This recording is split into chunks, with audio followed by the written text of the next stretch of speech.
ഇന്നത്തെ ദൈവവചനം വിശുദ്ധ മത്തായി എഴുതിയ സുവിശേഷം 25-ാം അധ്യായം 1 മുതൽ 13 വരെയുള്ള വാക്യങ്ങൾ.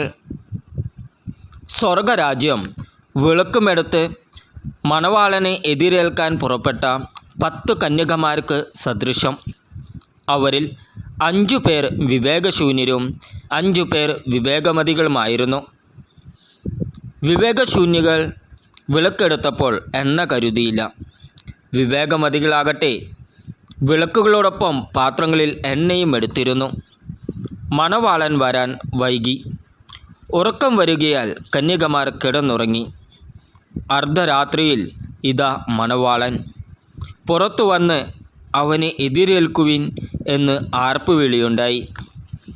ആ കന്യകമാരെല്ലാം ഉണർന്ന് വിളക്കുകൾ തെളിയിച്ചു.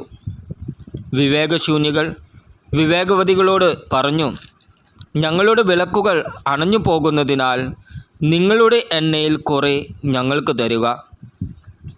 വിവേകവതികൾ മറുപടി പറഞ്ഞു, ഞങ്ങൾക്കും നിങ്ങൾക്കും മതിയാകാതെ വരുമെന്നതിനാൽ നിങ്ങൾ വിൽപ്പനക്കാരോട് അടുത്തുപോയി വാങ്ങിക്കൊള്ളുവിൻ.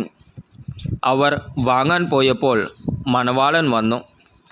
ഒരുങ്ങിയിരുന്നവർ അവനോടൊത്ത് വിവാഹവിരുന്നിന് അകത്ത് പ്രവേശിച്ചു.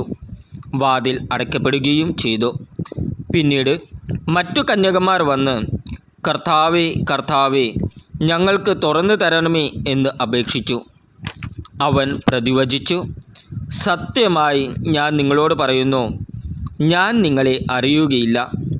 അതുകൊണ്ട് ജാഗരൂകരായിരിക്കുവിൻ. ആ ദിവസമോ മണിക്കൂറോ നിങ്ങൾ അറിയുന്നില്ല. നമ്മുടെ കർത്താവായ ഈശോ മിശിഹായ്ക്ക് സ്തുതി.